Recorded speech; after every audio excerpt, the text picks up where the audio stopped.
యేసుక్రీస్తు వారు ఎలా వచ్చాడంటే హృదయ బానిసత్వం నుండి విడుదల కలిగజేయడానికి ఆయన వచ్చాడు. హల్లెలూయా. ఇక్కడ ప్రజలకి దేవుడికి కాస్త మిస్అండర్స్టాండింగ్ వచ్చేసింది. ప్రజలు అనుకున్నట్లుగా దేవుడు రాలేదు కనుక ఈయనని మేము అంగీకరించము, ఈయన కాదేమో అనుకున్నారంట. హల్లెలూయా. ఈ రోజుల్లో చాలా మంది కూడాను మనం అనుకున్నట్లుగా ఈ దేవుడు లేడు గనక మనం ఈయన దగ్గరికి రావడానికి ఇష్టపడే వారిగా లేము. చాలా సందర్భాల్లో ఎందుకని అంగీకరించలేకపోతున్నారు?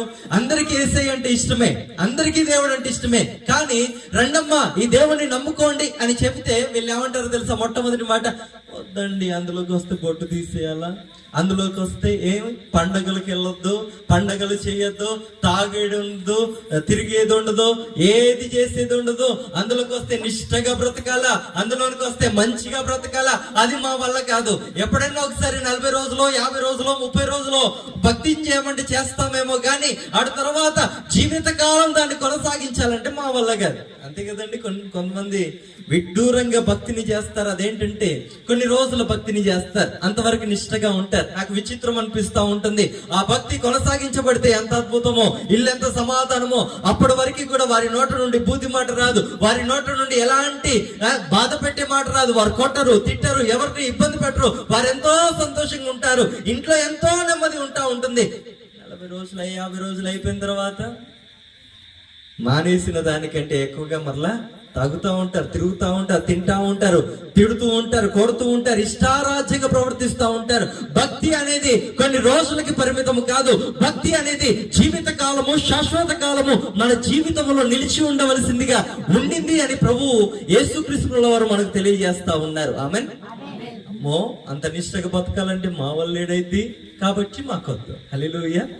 ఇంకో మాట ఏమంటే, మేము ఇవన్నీ మార్చుకోవాలా, మేము ఇవన్నీ మార్చుకొని ఈ భక్తిలోనికి రావడం కంటే యేసయ్యను మారుస్తే అయిపోయిందిగా.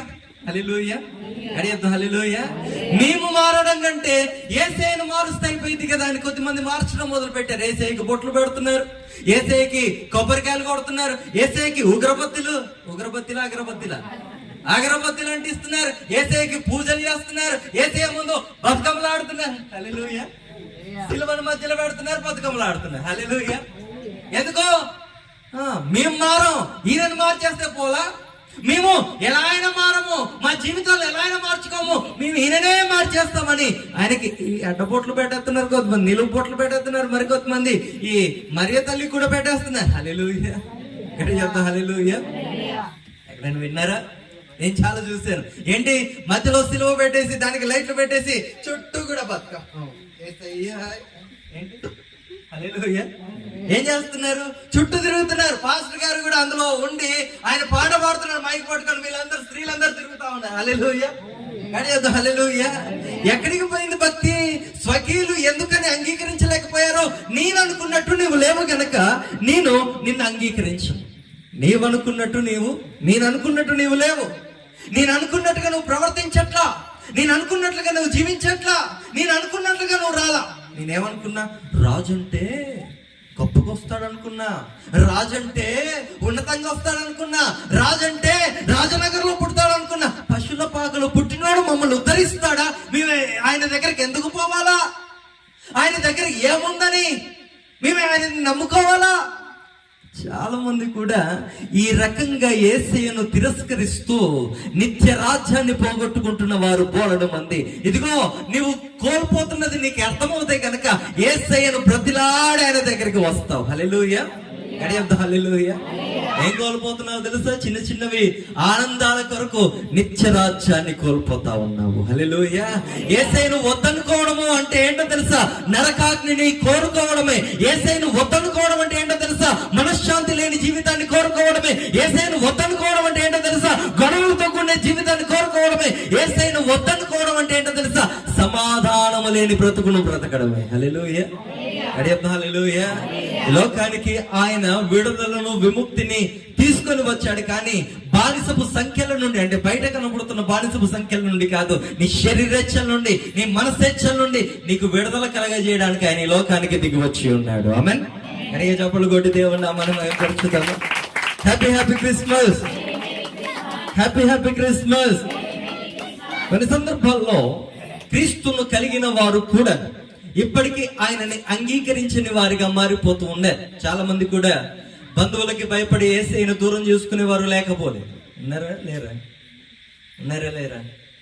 నీ భక్తి ఎంతో, కానీ నీ ఇంట్లో ఏదైనా కార్యక్రమం జరిగితే ఆ కార్యక్రమాన్ని గూర్చిన సమాచారం ఇచ్చే ఫోటో లేదా కార్డులో బంధువులకి ఒకవేళ ఇవ్వాలని నువ్వు అనుకుంటే ఏం చేస్తావో తెలుసా? నామూషి ఫీల్ అయిపోయి బొట్టు పెట్టిన ఫోటో పెట్టేస్తావు. హల్లెలూయా. బుద్ధి లేనితనం కాదా? సిగ్గుమాలినతనం కాదా? ఒక్క దగ్గర నీ యొక్క విశ్వాసాన్ని, నీ భక్తిని సంపూర్ణంగా సర్వనాశనం చేసుకున్న విధానం కాదా? స్వకీయులు అని నీ దగ్గరికి వచ్చాడు కదా యేసయ్య, సొంతవాడని నిన్ను రక్షించుకున్నాడు కదా ఆయన, నా సొంత కుమార్తెని నీ దగ్గరికి వచ్చాడు కదా, ఎన్నో చేసి ప్రాణం పెట్టి నిన్ను రక్షించి నరక కూపం నుండి నిన్ను విడుదల చేయాలని ఆయన ప్రయత్నిస్తా ఉంటే చిన్న దగ్గర పోగొట్టుకుంటావా నీ విశ్వాసాన్ని? అలనాడు భక్తులంట ఏం చేశారో తెలుసా? సింహమే ఎదురుగా ఉన్నా, అగ్నికి ఆహుతి అవుతున్నా, ఇదిగో అనేక రకాల చిత్రహింసలకు గురవుతున్నా కూడా యేసు రక్షకుడు కాదు అనే మాట పలకలేదంట. ప్రాణాలు పైన పర్లేదు కానీ మేము క్రీస్తు యేసుని కలిగిన వారిగానే ఉంటామని ఆనాడు భక్తులు అంత విశ్వాసాన్ని ప్రకటించారు కనుక ఈనాడు మనమందరం రక్షించబడ్డాము. ఆమె హల్లెలూయా. నువ్వు సొంత వాడివా పరాయి వాడివా? ఎలాంటి వాడవు నువ్వు? సొంత వాడివా పరాయి వాడవా? సొంత వాడవైతే క్రీస్తు కలిగిన ఆత్మ నువ్వు కలిగి ఉంటావు. వ్యతిరేక ఆత్మ నీలో ఉండదు. నువ్వు అనుకున్నట్లుగా దేవుడు ఉండాలని నువ్వు కోరుకోవు. నువ్వు అనుకున్నట్లుగా ఇవన్నీ జరగాలని నువ్వు కోరుకోవు. దేవుడు ఎలా చెబితే అలా చేస్తానని నువ్వు అనుకుంటావు. ఆమెన్. రేపు హల్లెలూయా. ఆయన గురించి వ్రాయబడిన మాట, నువ్వు కింద పడి పొర్లినా, ఉపవాసాలున్నా, బురదలో పొర్లినా కూడా ఆయన మారడంట. హల్లెలూయా. నిన్న నేడు రేపు ఏకరీతిగా ఉన్న దేవుడు, ఆయన మారడు అని బైబిల్లో రాయబడి ఉంది. ఆమెన్. ఆయన హృదయాన్ని మార్చుకోడు. ఆయన ఏదనుకుంటే అది చేసి తీరుతాడు. మారవలసింది ఎవరో తెలుసా? ఆయనకు అనుగుణంగా నువ్వు మారాలా. కారణం ఏంటో తెలుసా? నిన్ను కన్నవాడు ఆయన, నువ్వు తయారు చేసిన వాడు కాదు. ఆమెన్. నిన్ను రక్షించిన వాడు ఆయన, నువ్వు చేసుకున్నవాడు కాదు, నువ్వు తెచ్చుకున్నవాడు కాదు. నువ్వు తీసుకొచ్చి ఏదో చేస్తే ఆయన తయారైన వాడు కాదు. నిన్ను తయారు చేయాలని, నిన్ను రక్షించాలని, నిన్ను ఇక్కడ ఉంచాలని, నిన్ను గణపరచాలని నీవు తల్లి గర్భంలో ఉండగానే ఆయన రూపించాడు కనుక, ఆయన ఏర్పరచుకున్నాడు కనుక, ఆయన నిర్ణయించాడు కనుక నీ జీవితమైన నా జీవితమైన ఈ రీతిగా ఉండింది. హల్లెలూయా. కృతజ్ఞత లేని వారమై అప్పుడప్పుడు విర్రవీగి మాట్లాడుతూ ఉండినట్లయితే నేను అనుకున్నాను నువ్వు ఇలా చేస్తావని, కానీ నువ్వు చేయలేదు కనుక నీకు నాకు చెల్లిపో అని ఏదైనా చెప్తా ఉంటే జాగ్రత్త. నువ్వు స్వకీయుడవని, నువ్వు సొంతవాడవని, నువ్వు సొంతమైన దానవని నీ యొద్దకు ఆయన వచ్చి ఉండగా ఆయనను కన్నీరు కార్చేటట్టు చేస్తే కనుక నీకివ్వబడిన అధికారాన్ని దేవుడు మరొక్కరికి అనుగ్రహిస్తాడంట. హల్లెలూయా. హల్లెలూయా. ఎంతమందికి తెలుసు సొంత వారు అంగీకరించకపోవడం వల్ల ఇటు సువార్త మనందరి సొంతమైందని? తెలిసిన వారు చెప్పండి. ఇజ్రాయెల్ ప్రజలు వద్దనుకుంటే మనందరికీ అందిందంట ఈ భాగ్యం. హల్లెలూయా. హల్లెలూయా. హల్లెలూయా. హల్లెలూయా. ఇజ్రాయెల్ ప్రజలు వద్దనుకుంటే ఈ రక్షణ మనకి దొరికింది. మనకి అందరి కోసం వచ్చాడు ఆయన. వాళ్ళని అత్యధికంగా ప్రేమించి ఇంట్లోకి వెళ్ళి, నాయన నీ కొరకు వచ్చాను, నిన్ను రక్షించడానికి వచ్చానంటే ఎవరు నువ్వు పో అన్నారంట. ఏమన్నారు? ఎవరు నువ్వు పో అన్నారంట. హల్లెలూయా. అంత మాత్రమే అన్నారా? సిలువకు వేసి చంపేశారు. అంత మాత్రమేనా? సిలువకు వేసి చంపేశారు. సమాధికి తాళం వేశారు. బయటికి రావద్దు, ఈయన దేవుడిగా ప్రకటించవద్దని అబద్ధాలు పుకార్లు పుట్టించారు. ఎన్ని చేసినా ఆయన దేవుడు కాదన్న సత్యాన్ని ఆపలేకపోయారు. ఎందుకంటే ఆయన దేవాది దేవుడి కుమారుడు, దేవాది దేవుడిగా దిగి వచ్చాడు. లోక రక్షకుడుగా అవతరించిన వాడిగా ఉన్నాడు ఆయన. ఆమేన్. హల్లెలూయా. ఒకవేళ మీకు అర్థమవుతాయి కనుక చప్పట్లతో ఒకసారి గట్టిగా దేవుని నామాన్ని మహిమపరుచుదాం. నీ రక్షకుడు ఘనపరచబడుగాక. ఆమేన్. మన రక్షకుడు ఘనపరచబడుగాక. అందుకే అక్కడ రాయబడి ఉన్న మాట ఒకసారి చూద్దాం. తను ఎందరు అంగీకరించిన వారికి అందరికీ అనగా తన నామమునందు విశ్వాసం ఉంచిన వారికి దేవుని పిల్లలగుటకు ఆయన అధికారం అనుగ్రహించెను. ఇదిగో సొంత వారు వద్దనుకున్నప్పుడు ఏమైందో తెలుసా? మామయ్య ఏమంట? సొంత వారు వద్దనుకున్నప్పుడు దేవుడు మరొక అవకాశాన్ని ఇచ్చాడంట. ఏమో అవకాశము? నాకు హల్లెలూయా. హల్లెలూయా. చెప్పమంటారు, ముగించమంటారు? చెప్దాం కదా. ఓకే, దేవునికి స్తోత్రం, దేవుడికి మహిమ కలుగు. ఏంటి? తన్ను ఎందరు అంగీకరించిరో వారికి అందరికి, అనగా చదవండి ఒకసారి, తన నామమందు విశ్వాసం ఉంచిన వారికి దేవుని పిల్లలగుటకు ఆయన అధికారం అనుగ్రహించిన. అధికారం అంటే ఏంటో చెప్పనా? బానిసత్వం అంటారా అధికారం అంటే? దాసత్వం అంటారా అధికారం అంటే? అధికారం కలిగిన వాడు ఏం చేస్తాడు? తాత నన్ను ఎత్తుకుంటావా లేదా అంటది మనవరాలు యాదగిరి అంకుల్. హల్లెలూయా. అంతే అంటారా అంకుల్? అంతేనా? ఎందుకు అధికారం ఉంది. హల్లెలూయా. మనందరికి కూడా ఇట్టి అధికారాన్ని ఇచ్చాడు. ఇక మనం దాసులం కాదు, అడుక్కునే వారం కాదు. అయ్యా అయ్యా అయ్యా, ఆహా, ఏదైనా అవసరం ఉంటే తండ్రి ఇది నాకు కావాలా, నేను నీ కుమార్తెను, నీ కుమారుణ్ణి నాకు అనుగ్రహించు ప్రభువా అని ఖచ్చితంగా గట్టిగా అడిగే అధికారాన్ని విశ్వసించిన వారందరికీ దేవుడు అనుగ్రహించి ఉన్నాడు. ఆమె వారు చెప్పడంతో దేవుడు నామని భయపరుస్తారా? ప్రియమైన దేవుని పెట్టారా? మీకు తెలియదేమో, కొన్ని సందర్భాల్లో నువ్వు ఇబ్బంది పడుతున్నావేమో, కొన్ని సందర్భాల్లో అడగలేక, కొన్ని సందర్భాల్లో ఏమనుకుంటారని, కొన్ని సందర్భాల్లో ఇబ్బంది పడతా. నీకు అధికారం ఉండింది. ఆయన తన ప్రాణమును పెట్టి నిన్ను కొన్నాడు కనుక నీకు అట్టి సంపూర్ణమైన అధికారం అనుగ్రహించాడు. నువ్వు శరీరేచ్ఛను బట్టి పుట్టలా, నేను మనసేచ్ఛను బట్టి పుట్టలా, విశ్వాసం వల్ల మనం అందరం పుట్టిన వారమై ఉన్నాం. ఆమేన్. అందుకే దేవుని కలిగిన వారికి కులం లేదు, మతం లేదు, ప్రాంతం లేదు, భాష లేదు, వర్గం లేదు, వర్ణము లేదు, ఏమి లేదు. ఏదైనా ఉండిందంటే అది ఒకే ఒకటి, మనమందరం కూడా క్రీస్తు రక్తంలో కడగబడిన రక్త సంబంధులము, ఆత్మీయ సంబంధాలుగా మార్చబడ్డాం మనమందరము కూడా. ఆమేన్. హల్లెలూయా. గొల్లలం కాదు, రెడ్డోళం కాదు, ఇంకోటి కాదు, మనం అందరం కూడా క్రీస్తు బిడ్డలమై ఉన్నాము. ఆమేన్. ఇక్కడ హెచ్చు తగ్గులు లేవు, ఇక్కడ ఎలాంటి బాధలు లేవు. నువ్వు విశ్వసించావా, ప్రార్థిస్తే నువ్వు పొందుకుంటావు, అంతే. ఆమేన్. నీ తండ్రి అయినా నా తండ్రి అయినా సర్వము సమస్తము అనుగ్రహించగలిగిన వాడై ఉన్నాడు. ఇంకా అధికారం గురించి మనకు అర్థం కావాలంటే ఒకసారి యేసుక్రీస్తు ప్రభువు వారికి ఒక ఉత్సాహం కలిగింది. ఏం కలిగింది? ఉత్సాహం కలిగింది. ఏం ఉత్సాహం? నా గురించి ప్రజలు ఏమనుకుంటున్నారో, నేను లోకరక్షకుడిగా దిగి వచ్చాను కదా, మరి నేను ఎంతవరకు అర్థమయ్యానో అన్న తెలుసుకోవాలన్న ఆలోచన కలిగిందండి. తెలుసుకోవాలన్న ఆలోచన కలిగి శిష్యుల్ని అడుగుతా ఉన్నాడు, అయ్యా నా గురించి ఏమనుకుంటున్నారు అందరూ కూడా అంటే? ఒక ఆయన అంటాడు, అయ్యా నువ్వు ప్రవక్తవని అనుకుంటున్నారు నాయన. యేసయ్యకి బాధేసింది. అరే. ఇంకొక ఆయన అడిగారు, ఆయన అడిగితే నువ్వు మరి ఏమనుకుంటున్నారేమో, యేసయ్యకి బాధేసింది. ఇంకొక ఆయన అడిగితే అద్భుతాలు చేసేవాడు అనుకుంటున్నారయ్యా, ఆయనకి బాధేసింది. ఇంకొకరిని అడిగితే నువ్వు ఆశీర్వదించేవాడు అనుకుంటున్నారు నాయన. రే ఇట్లెందుకు అనుకుంటున్నారు అని అందరిని అడిగి డిసప్పాయింట్ అయిపోతున్నాడు, బాధపడతా ఉన్నాడు, ఇబ్బంది పడతా ఉన్నాడు. చివరిగా పేతురుని అడిగాడంట, అయ్యా నువ్వేమనుకుంటున్నావంటే, అయ్యా నువ్వు సజీవుడగు దేవుడి కుమారుడు అని నేను అనుకుంటా ఉన్నాను, నా కొరకే దిగి వచ్చిన లోక రక్షకుడు అని నేను అనుకుంటున్నాను అనగానే యేసుక్రీస్తు వారు ఉప్పొంగిపోయి వరాల మీద వరాలు పేతురుకి ఇస్తా వచ్చాడంట. ఆమేన్. మత్తయి సువార్తలో ఈ మాట ఉంటుంది, ఒకసారి చూద్దాం. మత్తయి సువార్త 16వ అధ్యాయం అనుకుంటాను, ఒకసారి చూడండి, త్వరగా చూద్దాం. మత్తయి సువార్త 16వ అధ్యాయము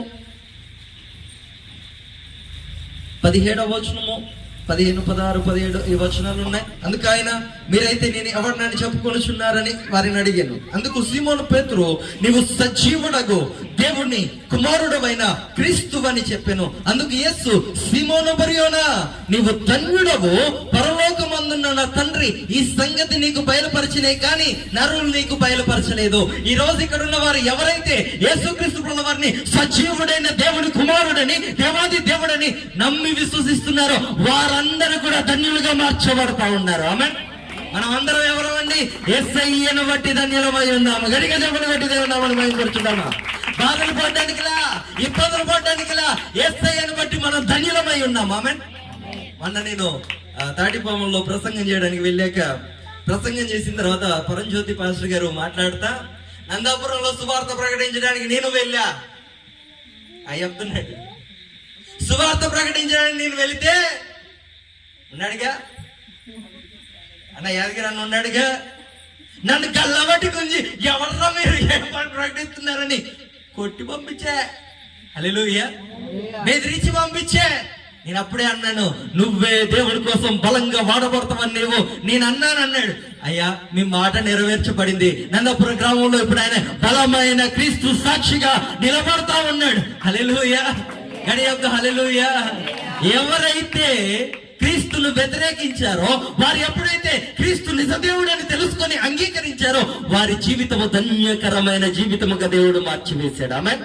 ఒకనాడు ఈ అంధకార జీవితము, ఒకనాడు పనికిరాని జీవితము, ఒకనాడు కష్టాలతో ఉన్న జీవితము, ఒకనాడు ఎవరికి ఉపయోగం లేని జీవితము, ఒకనాడు బాధలతో నిండి ఉన్న జీవితము ఈనాడు ధన్యకరమైన జీవితంగా మార్చబడిందంటే కేవలము యేసుక్రీస్తు వారు నిజ దేవుడని నీవు అంగీకరించుటను బట్టి, తెలుసుకున్నటను బట్టి, ఆయనను స్వీకరించుటను బట్టి జరిగినది. ఆమేన్. ధన్యులైన వారందరూ గట్టిగా చప్పట్లతో దేవుని నామమును మహిమపరుస్తారు. ధన్యులు మాత్రం. హల్లెలూయా. మనం ఎవరి సన్నిధిలో ఉన్నామండి? ఆయన చూస్తున్నాడు. ఎరా బిడ్డ, నేను లోకానికి వచ్చి దాసుడిగా పుట్టి నిన్ను ధనవంతుడిగా మార్చడానికి, ధన్యుడిగా మార్చడానికి లోకానికి వచ్చి నిన్ను ఇంత గొప్పవాడిగా చేస్తే చప్పట్లు కొట్టవారా అంటాడు. హల్లెలూయా. గడియొద్దు. హల్లెలూయా. ఆయన నామము ఘనపరచబడే విధంగా ఒకసారి గట్టిగా చప్పట్లు కొడదామా? ఆయన నామం ఘనపరచబడి. హల్లెలూయా. ఆయన అంటూ ఉన్నాడు చూడండి, యేసే అంటున్నాడు, అందుకు యేసు సీమోను బర్యోనా నీవు ధన్యుడవు, పరలోకమందున్న నా తండ్రి ఈ సంగతి నీకు బయలుపరిచినే కాని నరులు నీకు బయలుపరచలేదు. మరియు నీవు పేతురువు, ఈ బండ మీద నా సంఘమును కట్టుదును, పాతాళ లోక ద్వారములు దాని ఎదుట నిలవ నేరవని నేను నీతో చెప్పుచున్నా. ఎందుకు ఇదంత వరం? ఇంత వరం ఎందుకు వచ్చింది? హల్లెలూయా. హల్లెలూయా. ఇంత వరం ఎందుకు వచ్చింది? దేవుడని నమ్మటం బట్టి, సజీవుడకు దేవుని కుమారుడని అంగీకరించడం బట్టి, తెలుసుకున్నటం బట్టి. హల్లెలూయా. ఇదే మాట పరిశుద్ధాత్మ దేవుడు నాకు తెలియజేస్తే ఈ రీతిగా మాట్లాడుతూ వచ్చాడు. ఎవరైతే క్రీస్తు యేసు ప్రభువు వారిని సొంత రక్షకుడిగా అంగీకరించారో, మన కొరకే లేక నా కొరకే యేసే ఈ లోకానికి దిగి వచ్చాడని ఎంతమంది అయితే నమ్మి విశ్వసిస్తున్నారో, క్రీస్తు అనే బండ మీద, ఇక్కడ సంఘం అని రాయబడి ఉందిగా, క్రీస్తు అనే బండ మీద నీ కుటుంబాన్ని దేవుడు కట్టబోతా ఉండగా, కడుతూ ఉండగా, దాని ఎదుట అంటే నీ కుటుంబం ఎదుట పాతాళ లోక ద్వారములు ఏ నాడు కూడా నిలవకుండా దేవుడు అధికారాన్ని నీకు నాకు అనుగ్రహిస్తా ఉన్నాడు. ఆమేన్. హల్లెలూయా. ఈ మాట అర్థమైతే ఎగిరి గంతులు వేస్తా ఉన్నావు. ఆమేన్. నీ కుటుంబం ఎదుట పాతాళ లోక ద్వారాలు నిలవలేవంటే సాతాను క్రియలు నిన్ను ఏమి చేయలేవు, దయ్యము నిన్ను ఏమి చేయలేదు, చీకటి నిన్ను ఏమి చేయలేదు, ఎలాంటి తంత్రము నిన్ను ఏమి చేయలేదు, ఎలాంటి మాయ నిన్ను ఏమి చేయలేదు. హల్లెలూయా. చాలా మంది కూడా భయపడతారు. భయపడి పిల్లలకి ఈ మొలదారాలు ఉంటాయి కదండి, వాటికి చిన్నపాటి కట్టించేసి అయ్యగారికి తెలియదులే అనుకుంటారు. హల్లెలూయా. ఏమనుకుంటారు చెప్పాలి? ఏమనుకుంటారు? అయ్యగారికి మరి జ్వరం ఏం చేయాలమ్మా? ఈ దేవుడు కనబడడాయ వినబడడాయ, అక్కడికో ఇక్కడికో పోయి వాళ్ళు చెప్తే వీళ్ళు చెప్తే పోయి ఏదో ఒకటి చెట్టే కానీ చేసింది. చల్లగుండా దేవుళ్ళలో లేని శక్తి చెట్లో ఉందని నువ్వు నమ్ముతావా? నీ బుద్ధిహీనత కాకపోతే ఏమంటారు? అది దేవుళ్ళలో లేని శక్తి చిన్న దాంట్లో ఉందంటే నువ్వు నమ్ముతావా? చిన్నప్పుడు స్కూల్కి వెళ్తా ఉంటే వచ్చే ఎలుగు బండిని పట్టుకొని వచ్చి ఈ ఇంటికి కట్టుకుంటే చదువు వస్తుంది అనేటోడు. నాకు జ్ఞానం లేకపోతే చదువు ఎక్కడి నుండి వస్తుంది? హల్లెలూయా. గడియొద్దు. హల్లెలూయా. హల్లెలూయా. క్రీస్తు యేసును నువ్వు సొంత రక్షకుడిగా అంగీకరిస్తే, క్రీస్తు అనే బండ మీద నీ కుటుంబాన్ని కట్టి, పాతాళ లోక ద్వారములు దాని ఎదుట నిలవలేనంత శక్తిని నీ కుటుంబానికి దేవుడు ఈ రాత్రి అనుగ్రహించుగాక. ఆమేన్. ఈ రాత్రి నుండి నువ్వు అట్టి అధికారమును పొందుకొని జీవించుదువుగాక. ఏది వచ్చినా, ఎట్టి దయ్యము వచ్చినా, ఎట్టి చీకటి వచ్చినా, ఎట్టి రోగం వచ్చినా, నీ కడప పునాదులకి, నీ కడప కమ్మలకి ఉండిన యేసు రక్తమును చూడగానే గడగడాలను వరికి పారిపోవుగా చేస్తున్నాము. ఆమేన్. హల్లెలూయా. హల్లెలూయా. భయపడవలసిన పని మాత్రం లేదు. నీకున్న అధికారము ఉన్నతమైనది. నువ్వు కలిగి ఉన్న దేవుడు సర్వశక్తిమంతుడై ఉన్నాడు. ఆయన ప్రపంచాన్ని శాసిస్తున్న దేవుడు, సంరక్షిస్తున్న దేవుడు. నీ కుటుంబానికి వచ్చిన నష్టమేమిలా. నీ కుటుంబం ఆయన రెక్కల చాటున బహుభద్రముగా కాపాడబడతా ఉండింది. ఆమేన్. హల్లెలూయా. హల్లెలూయా. ఆయన ఇంకొక అధికారాన్ని ఇస్తా ఉన్నాడు. ఏంటో తెలుసా? పరలోక రాజ్యం యొక్క తాళపు చెవులు నీ చేతిలో పెడుతున్నాడు. హల్లెలూయా. ఏం చేస్తావు? పరలోక రాజ్యం తాళపు చెవులు నీ చేతిలో పెడితే అమ్మా పరలోకంలో ఉంటావా? ఎందుకు తెల్ల ఎంత తొందర? కొంతకాలం ఉందాం మనం ఇక్కడ దేవుడి కోసం సాక్షిగా. హల్లెలూయా. పరలోక రాజ్యపు తాళపు చెవులు నీ చేతిలో పెడుతున్నాను. భూమి మీద నువ్వు దేన్ని విప్పుతావో పరలోకంలో అది విప్పబడుతుంది. హల్లెలూయా. దేన్ని బంధిస్తావో పరలోకంలో అది బంధించబడుతుంది. హల్లెలూయా. నేనైతే ఆ యొక్క తాళపు చెవిని గట్టిగా ఉపయోగిస్తున్నాను యేసునామములో. ఆమేన్. ఆశీర్వాదాల కొరకు, ఆర్థిక విషయాల కొరకు, ఆరోగ్య విషయాల కొరకు నువ్వు కృంగిపోతావు అన్నట్లయితే నీకు ఒక మంచి మాట సెలవిస్తా ఉన్నాను. ఆ తాళం చెవిని పట్టుకొని యేసునామములో నాకు ఆరోగ్యం కలుగ్గాక నీ విశ్వాసంతో ప్రార్థించే పరలోక పట్టణం నుండి నీకు ఆరోగ్యం కలుగుతుంది యేసునామములో. ఆమేన్. ఆశీర్వాదాల కొరకు ఇక్కడ ప్రార్థనతో ఆ తాళం చెవిని ఓపరిచే ఆశీర్వాదాల పరలోక పట్టణపు తలుపులు తెరవబడి నీ మీద, నీ కుటుంబం మీద కుమ్మరించబడతా ఉంటాయి. హల్లెలూయా. గడియద్దాం. హల్లెలూయా. ఎంతమంది ఉపయోగించుకుంటున్నారు నాకు తెలియదు, కానీ చాలా మంది కూడా ఇటు అధికారాన్ని ఉపయోగించుకోలేక అప్పుల బాధతో, నాకు కూడా ఉన్నాయి, నాకు కూడా ఇటు అధికారాన్ని ఉపయోగించాలని తెలియక కొంచెం సొంత తెలివితేటలు ఉపయోగించి అప్పుల పాలై ఇబ్బందులు పడతా వచ్చాను. కానీ ప్రార్థన చేస్తా ఉండగా నా దేవాది దేవుడు నాతో మాట్లాడుతూ వస్తూ ఉండగా ప్రతి ఒక్కటి క్లియర్ చేసుకునే పరిస్థితిని, అవకాశాన్ని, అధికారాన్ని నా దేవుడు నాకు అనుగ్రహిస్తా వస్తూ ఉన్నాడు. ఆమేన్. హల్లెలూయా. హల్లెలూయా. చాలా మంది తలలు పట్టుకొని చింతపడతా, ఇబ్బంది పడతా కూర్చుంటున్నట్లయితే నీ చేతిలో ఉన్న ఆ తాళపు చెవి ఏంటో తెలుసా? యేసుక్రీస్తు ప్రభువారు నీకు అనుగ్రహించిన గొప్ప అధికారము. యేసు నామములో నీ విలోకంలో ప్రార్థనతో ఆ తాళపు చెవిని ఉపయోగించుకుందువు గాక. అయ్యా, నేను సాదా సీదా వ్యక్తిని కానే కా. నేనెవరినో తెలుసా? అక్కడ ఉన్న వారికి చెప్పండి, మీ నవ్వు చాలా బాగుందని చెప్పండి ఒకసారి. షేక్ అండి చెప్పండి ఒకసారి. కేరళలో ఉన్నవారు చెప్పండి ఒకసారి. చెప్పండి బాగుంటుంది చెప్పండి. థ్యాంక్ యూ మామ. నీ నవ్వు కూడా. హల్లెలూయా. నాకు కొంచెం నవ్వుతూ ఉంటే బాగుంటుంది కదా, వాతావరణం కాస్త వేడెక్కినట్టు. హల్లెలూయా. దేవుడికి మహిమ కలుగ్గాక. ఆమేన్. దేవుడికి మహిమ కలుగ్గాక. క్రిస్మస్ ప్రార్థన లాగా ఉందా లేక ఆల్రెడీ ప్రేయర్ లాగా ఉందా? కాస్త తేడాగా ఉండింది కదా. యేసు నామములో మనం చక్కగా ముగించుకుందాం గాక. ముగించమంటారా? పర్లేదా? కొంచెం విందామా? Hallelujah. Happy Christmas. Happy Christmas. ఎక్కడున్నా నేను? చింతల దగ్గర ఉన్నానా? బాధల దగ్గర ఉన్నానా? అక్కడ లేని, ఇప్పుడు వచ్చేసింది, డాడీ వచ్చింది. హల్లెలూయా. ఏం చేస్తా ఉన్నాను తెలుసా? అధికారాన్ని ఉపయోగించడం నేర్చుకుంటా ఉన్నాను. ఇదిగో చాలా మంది కూడా ఏం చేస్తున్నారు తెలుసా? నీకు ఇవ్వబడిన అధికారం ఏంటో తెలియక, నీకు ఇవ్వబడిన శక్తి ఏంటో తెలియక, యేసుక్రీస్తును కలిగి ఉండి కూడా ఆయనను ఉపయోగించుకోలేని పరిస్థితుల్లో ఉండి ఏం చేస్తున్నావు తెలుసా? ప్రతి దానికి నీరసపడిపోతున్నావు, ప్రతి దానికి కంగారు పడిపోతున్నావు. తెలియని చింత, తెలియని బాధ. ఆ బాధతో ఏమవుతుందో తెలుసా? ఇంట్లోకి వస్తావు, అందరి మీద అరుస్తావు, ఇంట్లో నెమ్మది ఉండదు. చాలా మంది నిద్రపోలేని పరిస్థితి. హల్లెలూయా. రాత్రి సమయంలో దిక్కున లేచి భయానికి గురై ఈ అప్పులు ఎలా కట్టాలా, ఈ చీటీలు ఎలా కట్టాలా, ఈ పరిస్థితి నుండి ఎలా బయటపడాలా, బేరము జరగట్లా, పని జరగట్లా, పరిస్థితులు మెరుగవట్లా, నా స్థితి ఏంటి? బాబు, నీ స్థితిలోనికి వచ్చి నీ స్థితిగతిని మార్చి నిన్ను ఉన్నతుడిగా తీర్చిదిద్దడానికే కదా యేసయ్య లోకానికి దిగి వచ్చినది. ఆమేన్. ఆయనను కలిగి ఉండి కూడా నువ్వు ఏడుస్తున్నావంటే తప్ప ఆయనని కాదు, నీ అపనమ్మకమే, నీ అవిశ్వాసమే, నీవు అధికారాన్ని ఉపయోగించుకోకపోవడమే. ఆమేన్. నమ్మిన వారు చెప్తారు హల్లెలూయా. ఎవరైతే యేసు క్రీస్తు అను అధికారాన్ని ఉపయోగిస్తారో, ఆయన ఇచ్చిన అధికారాన్ని పట్టుకొని ప్రార్థన చేస్తారో, వారు ఏది విప్పుతారో అది పరలోక పట్టణంలో నుండి విప్పబడుతుంది, వారు దీవించబడతారు. హల్లెలూయా. నేనైతే బంధిస్తాను. ఏం బంధిస్తాను తెలుసా? కోపం, చికాకులు చాలా ఎక్కువైంది నాకు, చాలా ఎక్కువ. గట్టిగా కోపం వస్తే గట్టిగా తిడతా ఉంటాను. హల్లెలూయా. ఇంకోటి గట్టిగా బంధిస్తాను, అదేంటంటే నా బంధువులందరూ కూడా నరక కూపానికి వెళ్లే పరిస్థితిని నేను యేసు నామములో బంధిస్తా ఉన్నాను. ఆమేన్. వారందరూ కూడా ఎక్కడికి వెళ్ళాలా? నిత్య రాజ్యాన్ని సంపాదించుకోవాలని, వారి కొరకు పరలోకపు ద్వారాలు తెరవాలని నేను అట్టి తాళపు చెవిని యేసు నామములో ఉపయోగించబోతా ఉన్నాను. ఆమేన్. ఇక్కడ ఉన్న వాళ్ళు ఎంతమంది అయితే ఉపయోగిస్తారో వారందరూ అందరి యొక్క ఆశలు యేసు నామములో నెరవేర్చబడుగాక. నీ కుటుంబం రక్షించబడాలంటే, నీ సొంత వాళ్ళు, నీ బంధువులు యేసయ్యను తెలుసుకున్న వారిగా మార్చబడాలంటే కన్నీళ్లతో ప్రభువా నా వాళ్ళ శాపముల నుండి వారికి విడుదల కలుగుగాక అని ఆ తాళపు చెవిని ఉపయోగించుదువు గాక. వారి బంధకముల నుండి విడుదల కలుగుగాక అని ఆ తాళపు చెవిని ఉపయోగించుదువు గాక. ఆమేన్. హల్లెలూయా. నువ్వు ఆశీర్వదించబడదువు గాక.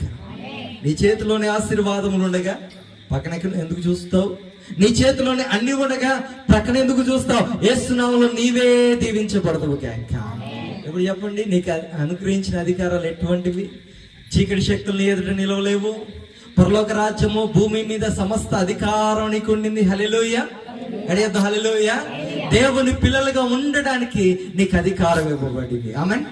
దేవుని పిల్లల జోలికి వస్తే, దేవుని పిల్లల జోలికి ఈ విషయం అర్థం కావాలంటే, అప్పుడే పుట్టిన కోడి పిల్లలు ఉంటాయి కదండి, పోయి పట్టుకోవడానికి ప్రయత్నం చేయి. ఏమంటది?